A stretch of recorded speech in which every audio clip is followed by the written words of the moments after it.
दोस्तों, कैसे हैं आप? उम्मीद करता हूँ सब ठीक ठाक होंगे और अपना ध्यान रख रहे होंगे।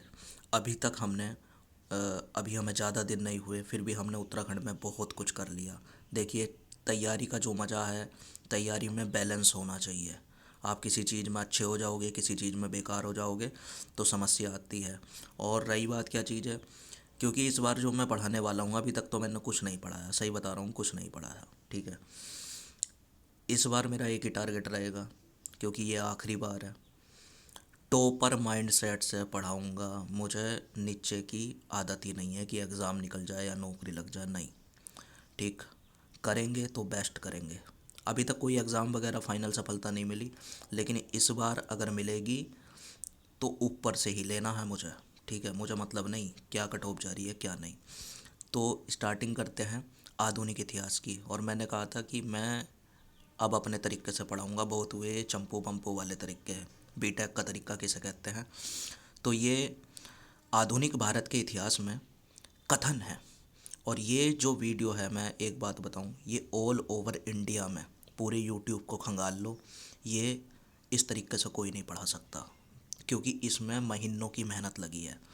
कई जितनी भी किताब में, जितने भी पेपरों में ऑल ओवर इंडिया में अभी तक कथन मेरे को मिले हैं, कम से कम 6-7 किताबों में ढूंढ ढांड के, जो मेरी महीनों की मेहनत है। ठीक है। तो मैंने इकट्ठे करके जो एग्ज़ामों में रिपीट होते हैं, एग्ज़ामों में कथन आते हैं, तो कथन आधुनिक भारत के इतिहास से, क्योंकि इतिहास जो है 3 भागों में विभाजित है: प्राचीन इतिहास, मध्यकालीन इतिहास और आधुनिक इतिहास। तो जब हम उसे बीच बीच में कथन पढ़ते हैं ना, तो हमें याद नहीं रह पाता, मतलब हम डिफ्रेंशिएट नहीं कर पाते।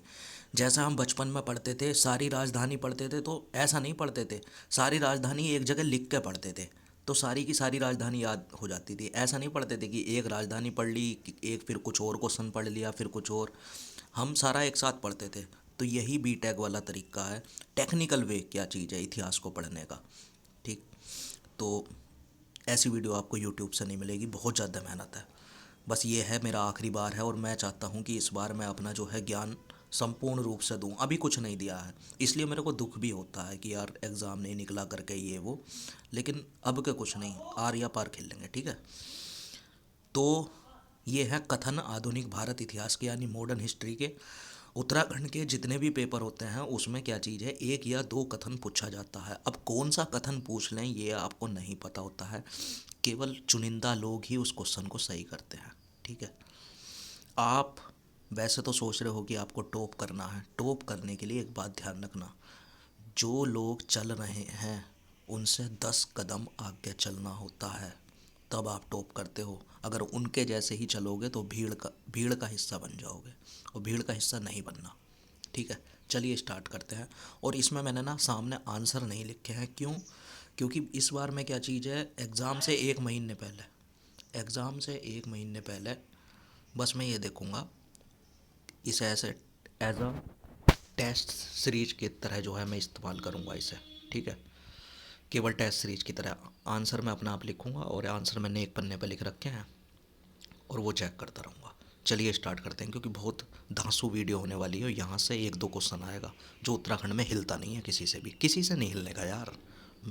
जितनी मेहनत मैं मार रहा हूँ ना, मुझे नहीं लगता। लेकिन इस बार क्या चीज़ है, चैलेंज है भाई, चैलेंज है। उत्तराखंड पूछ या हिंदी पूछ या जीएस पूछ, टक्कर देखता हूँ, टक्कर देगा कौन। इस बार चैलेंज है, आर पार का खेल है इस बार। चलो स्टार्टिंग करते हैं। ब्रिटिश इतिहासकारों में से किसने इस विचार का खंडन किया कि टीपू सुल्तान एक कट्टरपंथी था? ये किसने कहा? ठीक है। जितने भी ऑल ओवर इंडिया में पेपर हुए हैं, चाहे वो पीसीएस का हो, आईएएस का हो, क्लर्क का हो, एसएससी का हो, क्योंकि मैंने सारे एग्ज़ाम दे रखे हैं, वो सारे के सारे 5-6 किताबों से मैंने घोट घाट के लिख दिए। और मेरा जो लेवल है ना, नॉर्मल बच्चों से ऊपर रहेगा, हमेशा रहेगा। मेरा एग्ज़ाम निकल रहा या नहीं निकल रहा मुझे मतलब नहीं। और आपका निकलेगा नहीं, टॉप ही होगा। ठीक है। ऊपर से ही रहेंगे। बहुत हो गई ड्रामेबाजी कि फलाना ढिमकाना ये वो। मैं जानता हूँ कि मेरा स्टेटस क्या है, मुझे पता है कोई नहीं रोक सकता इस बार। बाकी बस 1% किस्मत का साथ मिलना चाहिए। चलो ये डायलॉग बाजी हो गई। पहला क्वेश्चन पढ़ते हैं। कि ब्रिटिश इतिहास, यहाँ से एक दो क्वेश्चन नंबर फिक्स है, इसी तरीके से कराता हूँ जीएस में, ठीक है। ब्रिटिश इतिहासकारों में से किसने इस विचार का खंडन किया कि टीपू सुल्तान एक कट्टरपंथी था? तो ये किसने कहा? ये सारे क्वेश्चन एग्ज़ाम में आए हुए हैं, कोई मैं फर्जी क्वेश्चन नहीं ला रहा हूँ, ठीक है। और यही रिपीट होंगे एग्ज़ाम में, ध्यान रखिए। तो इसका आंसर है P.E. रॉबर्ट्स, रॉबर्ट्स, ठीक है। ये वीडियो लंबी होगी लेकिन पूरे यूट्यूब पे इकलौती वीडियो है ऐसी, पूरा यूट्यूब पे अगर ऐसी कोई वीडियो मिल गई पढ़ाना छोड़ दूंगा, ठीक है। तो P.E. रॉबर्ट्स। चलो दूसरा क्वेश्चन करते हैं, थोड़ा सा कलर चेंज कर लेता हूँ। अबे आदमी यार कोई सफल नहीं हो रहा, उसे इज्जत ही नहीं मिल रही समाज में, ऐसी कम तैसी हम होके दिखाएंगे सफल। बहुत इन्होंने दिमाग ख़राब कर दिया, ग्रुप बी निकला है, ए निकला है, मैं मारूंगा उत्तराखंड में, ठीक। दूसरा, पूरब का साम्राज्य हमारे पैरों पर है, यह कथन किससे संबंधित है? देखिए पूरब जो है कहा जाता है, जैसे वर्ल्ड का जो नक्शा होता है ना, हम कहते हैं पाश्चात्य सभ्यता, पाश्चात्य सभ्यता, पाश्चात्य सभ्यता होती है अमेरिका पर, अमेरिका अमेरिका वाली। अगर वर्ल्ड का नक्शा देखोगे तो भारत आता है पूरब में, उत्तर पूरब में। तो ये कौन कह रहा है कि पूरब का साम्राज्य हमारे पैरों पर है, यह कथन किससे संबंधित है? देखिए यह कथन संबंधित है आपके चतुर्थ आंगल, आंगल का मतलब होता है अंग्रेज और मैसूर के युद्ध से। चतुर्थ आंगल, क्योंकि चार अंग्रेजों में और मैसूर में, मैसूर वाला एरिया होता है हैदराबाद वाला एरिया, उसमें चार युद्ध हुए थे। तो चतुर्थ आंगल मैसूर युद्ध, मैसूर युद्ध, चतुर्थ आंगल मैसूर युद्ध। मुझे उत्तराखंड में एक बात बताऊँ, एक चीज़ और बता दूँ, मुझे उत्तराखंड में कोई टीचर अच्छा नहीं लगता। क्यों? क्योंकि मैं जब भी उन टीचरों को देखता हूँ मुझे ऐसा लगता है कि मैं इनसे ज़्यादा जानता हूँ, ठीक है। लेकिन इस बार जो है ना, बात उसकी हो रही है ना, जोब जाप की, जोब भी लिख के दिखाएंगे और ठोक के लिख के दिखाएंगे, ठीक है। तो चतुर्थांगल मैसूर युद्ध इसका आंसर हुआ। अगला क्वेश्चन, अब भारत हमारा है, यह घोषणा अंग्रेजों ने किस युद्ध के बाद की थी? ये क्वेश्चन सारे के सारे पूछे गए हैं, सही बता रहा हूँ मैं, ठीक है। और यही क्वेश्चन रिपीट होंगे।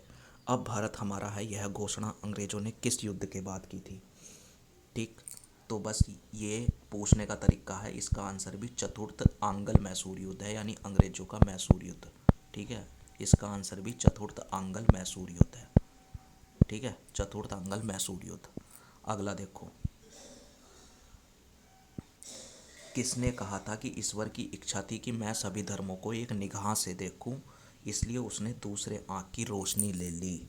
ये कहा था जो पंजाब के राजा थे रणजीत सिंह, महाराजा रणजीत सिंह, ठीक, महाराजा रणजीत सिंह ने कहा था, ठीक है।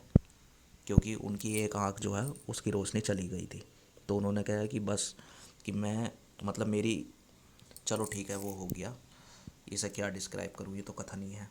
देखिए छठा क्वेश्चन, मराठों के साथ होने वाली किस संधि को वॉरेन हेस्टिंग्स कागज का टुकड़ा मात्र मानता था?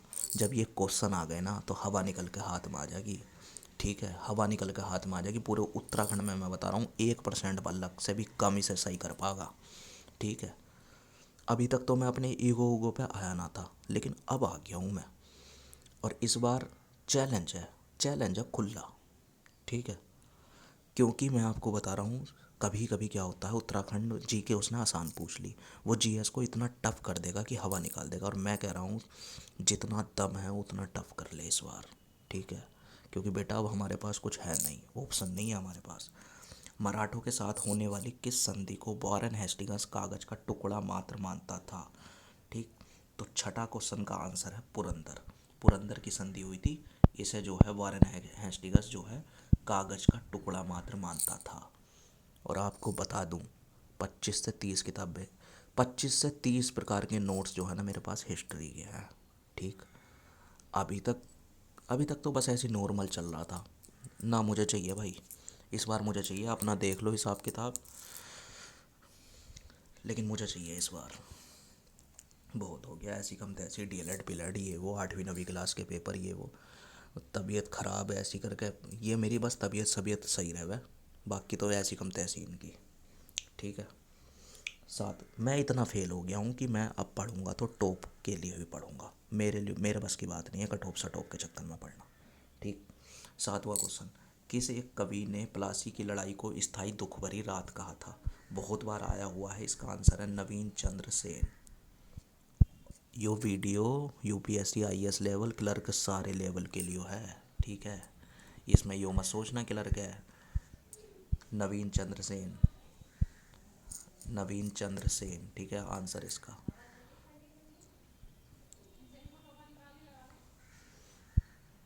इन्होंने तो यार, मेरे सिंपल सी बात है, टॉप मारूंगा अब। दुनिया को पूछना पड़ेगा कि यो लड़का कौन है, अभिषेक प्रताप सिंह, पूछना पड़ेगा इनकी ऐसी कम तैसी, ठीक है। इन्होंने बहुत दिमाग खराब करा। 8वां क्वेश्चन, बंगाल के किस नवाब ने यूरोपियनों की तुलना मधुमक्खी से की थी? ठीक है, तो ये क्वेश्चन बहुत बार आता है। अलीवर्दी खां, इसका आंसर है अलीवर्दी खां, अलीवर्दी खां, ठीक है। और ये सारे मेरे अपने आप लिखे हुए हैं, ठीक है, मैंने कहीं से कॉपी पेस्ट ना मार दिए, मेरा खुद की मेहनत है। अलीवर्दी खां हो गया इसका आंसर। मोहल्ले में लड़ाई स्टार्ट हो गई, थोड़ा सा पोस्ट करना पड़ेगा। ये भी शुरू शुरू से ही ऐसे ऐसे माहौल में मेरे मेरे तो घर में हर टाइम शोर रह गया यार। हाँ तो भैया हम कहाँ तक पहुँच गए थे? हाँ भाई, घोट के पी जाओ, मैं कह रहा हूँ घोट के पी जाओ। 3 साल की मेहनत मैं अब दे रहा हूँ, कुछ नहीं छोड़ूंगा। कोई नहीं देता अपना एक्सपीरियंस, ठीक है, कलयुग है यो। किसने ईस्ट इंडिया कंपनी के बारे में यह टिप्पणी की थी कि कंपनी एक असंगति है, परंतु यह उस व्यवस्था का भाग है जहां सब कुछ ही असंगत है? सारे क्वेश्चन एग्ज़ाम में आए हुए हैं। इसके अलावा मैं तुम्हें एक बात बताऊं, अब के मैं ऐसा पढ़ा दूंगा कि मेरे पढ़ाए हुए के बगैर बन ही नहीं सकता क्वेश्चन। जीएस में तो मैं गारंटी ले रहा हूँ, और हिंदी में। उत्तराखंड में नए क्वेश्चन बना रहे हैं, लेकिन उत्तराखंड में भी इतना करा दूंगा कि क्या चीज़ है, 30 नंबर से ऊपर ही ठोकोगे, ठीक है। किसने ईस्ट इंडिया कंपनी के बारे में यह टिप्पणी की थी? कंपनी एक असंगति है, परंतु यह उस व्यवस्था का भाग है जहां सब कुछ ही असंगत है। तो ये कहा था। 90 क्वेश्चन का आंसर है मैकाले, मैकाले, ठीक है। अभी पढ़ाया ही क्या है मैंने, पढ़ाया ही क्या है, ठीक है। मत दो बेक, किसी ने मौका दिया ही ना, ऐसी कम तैसी। मौका कहाँ से देंगे जब पता ही ना है। प्रूव करेंगे इस बार, दुनिया से भीख थोड़ी मांगनी है। ब्रिटिश भारत में रेलवे की उपयोगिता पर किसने कहा था कि ब्रिटिश भारत में रेलवे की कोई उपयोगिता नहीं है, यह दूसरे की पत्नी को अलंकृत करने जैसा है? जो अंग्रेज हैं उन्होंने रेलवे का विकास करा था, को नो डाउट, लेकिन किसने ये कहा था कि जो ये अंग्रेज रेलवे का विकास कर रहे हैं ये ऐसा है जैसे दूसरे की पत्नी को तुमने सजा दिया है, अलंकृत कर दिया है? तो ये किसने कहा था? तिलक ने। ये जो चीज़ मैं पढ़ा रहा हूँ एक बात ध्यान रखना, बस मैं चाहता हूँ कि जी, अरे यार फुल ठोकेंगे। और बताओ, ठीक है। लोग बाग क्या, मैं जीएस जीएस पढ़ने के तरीके ही ना पता कि कैसे पढ़ा जा जीएस को। तिलक, ठीक है।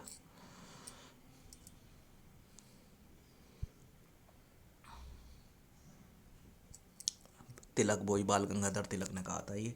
किस समाचार पत्र ने कहा था कि भारत में रेलवे का विकास एक हथकड़ी है? कौन से समाचार पत्र में कहा था? और ये मत सोचना सारे क्वेश्चन आए हुए हैं सारे के सारे, ठीक है। मैंने यही करा है, ऑल ओवर इंडिया में जितने भी पेपर होते हैं, ऑल ओवर इंडिया की बात कर रहा हूँ मैं, वहाँ से सबसे ठा लिए, क्योंकि मुझे बनना है इस चीज़ में बेस्ट, ठीक।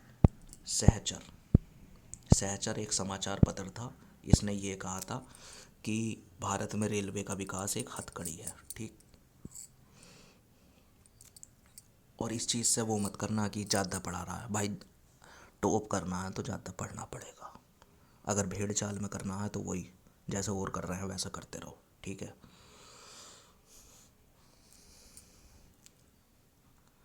किसने यह विचार व्यक्त किया था कि भारत में ब्रिटिश आर्थिक नीति घिनौनी है? ये तो उत्तराखंड में भी कई बार पूछ रखा है।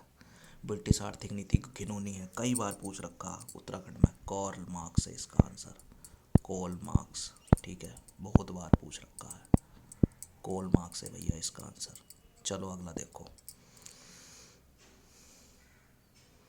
अंग्रेजी आर्थिक नीति को किसने औपनिवेशिक अर्थनीति की संज्ञा दी? जैसे लिखा हुआ है ना एग्जाम में ऐसा ही फंसेगा, लैंग्वेज भी चेंज नहीं कर सकते, क्योंकि मैंने क्या काम करा, बस क्या बताऊँ। ठीक है, इससे बाहर UK SSC का जो पेपर बना रहा है ना, उसे भी इतना ना पता होगा। ठीक है, आपका बुद्धि घूम गई मेरी। मैं भी देखूँ कहाँ से आ जाएगा क्वेश्चन। अंग्रेजी आर्थिक नीति को किसने औपनिवेशिक अर्थनीति की संज्ञा दी?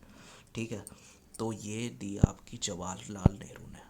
तो बस जवाहर लिख रहा हूँ, ठीक है, जवाहरलाल नेहरू इसका आंसर है। चलिए अगला क्वेश्चन। किसने पहली बार 1857 के विद्रोह को स्वतंत्रता संग्राम कहा? बहुत बार आता है। ठीक है, विनायक दामोदर सावरकर। तो सावरकर लिख देता हूँ, क्योंकि सावरकर एक ही तो था। ठीक है, इसने जो 1857 का विद्रोह हुआ था उसे स्वतंत्रता संग्राम कहा था। ठीक है, अब अगला क्वेश्चन देखो। 1857 के विद्रोह को स्वतंत्रता की पहली लड़ाई, देखो स्वतंत्रता संग्राम भी उन्होंने सावरकर ने कहा था, और पहली लड़ाई यानी प्रथम स्वतंत्रता संग्राम था, ये भी सावरकर ने कहा था। ठीक है, तो कंफ्यूज मत होना बिल्कुल भी है, ऐसी कम तैसी UK SSC आयोग की। ठीक, अब मेरी हालत अब ऐसी आ गई है कि मैं पेपर बना सकता हूँ। ठीक है, और ये कह रहे हैं तुझे नौकरी नहीं देंगे, ऐसी कम तैसी। तुम्हारे पिताजी को भी देनी पड़ेगी नौकरी इस बार, और जोन सी चाहूँगा वोन सी दोगे तुम। किसने लिखा था कि 1857 का स्वतंत्रता संग्राम ना तो प्रथम, ना ही राष्ट्रीय, और ना ही स्वतंत्रता संग्राम था? ठीक है, तो इसका आंसर है RC मजूमदार। RC मजूमदार। अगर याद नहीं हो रहे टेंशन मत लो, ऑडियो नोट्स बना दूंगा इसके। ठीक है, एग्ज़ाम में ऑडियो देखना 5-10 मिनट में ख़त्म हो जाएगा। वीडियो में तो शुरुआत में टाइम लगता है किसी भी चीज़ को, ध्यान रखना। मेरे लिए तो नॉर्मल हो गया अब ये। बस मुझे भी यार किसी ने आज तक यूँ नहीं बताया कि भाई ऐसे ऐसे तैयारी कर, इसलिए मुझे गुस्सा आता, कोई मन नहीं करता। नहीं तो एग्ज़ाम तो मैं 2018 में ठोक के जॉब ले लेता, लेकिन मैं दे में ही था 10-10 एग्ज़ाम एक साथ। तो किसी में 2 से, किसी में 4 से, किसी में 5 से, मैं दे ही ना रहा इस बार कुछ। ठीक है, अब क्वेश्चन है 1857 के विद्रोह को राष्ट्रीय विद्रोह की संज्ञा किसने दी थी? डिजराइली। ये क्वेश्चन आ गए ना, हवा निकल जाएगी हवा। ठीक है, BA MA वालों को भी चैलेंज है ऐसा। मेरा तो कोई मतलब नहीं है इतिहास भूगोल से, मैं तो B.Tech टेक्निकल, हमने तो कहाँ इतिहास भूगोल। लेकिन BA MA वालों को भी चैलेंज है, डिजराइली। ठीक, डिजराइली आंसर। किसने कहा था कि मेरठ का विद्रोह गर्मी की आंधी की भांति अचानक और अल्पकालिक था? ठीक है, अचानक आया था और अल्पकालिक था। तो 18वें का जो आंसर है वो है सुरेंद्र नाथ सैन। ये आए हुए हैं, और पता क्या चीज़ है, ये मैं क्यों करा रहा हूँ, उत्तराखंड कहीं से भी क्वेश्चन उठा लेता है, तो मैंने कहा कहीं से क्या मतलब, मैं ऑल ओवर इंडिया ख़त्म कर दूंगा। और बोल, सुरेंद्र नाथ सैन। अबे जब इस बार आखिरी है तो मैं कुछ छोड़ूंगा थोड़ी भैया, मुझे कोई अगले साल तैयारी थोड़ी करनी है, मैं कुछ ना छोड़ने का। सुरेंद्र नाथ सैन आंसर इसका। चलो, किसने 1857 के विद्रोह को एक षड्यंत्र की संज्ञा दी थी? ठीक है, षड्यंत्र की संज्ञा किसने दी थी भैया? 1900 का क्वेश्चन है। James Outram. जेम्स आउटरम की एक रिपोर्ट आई थी, उसने कहा था ये। जेम्स आउटरम और डब्लू टेलर ने कहा था। चलिए अगला देखो।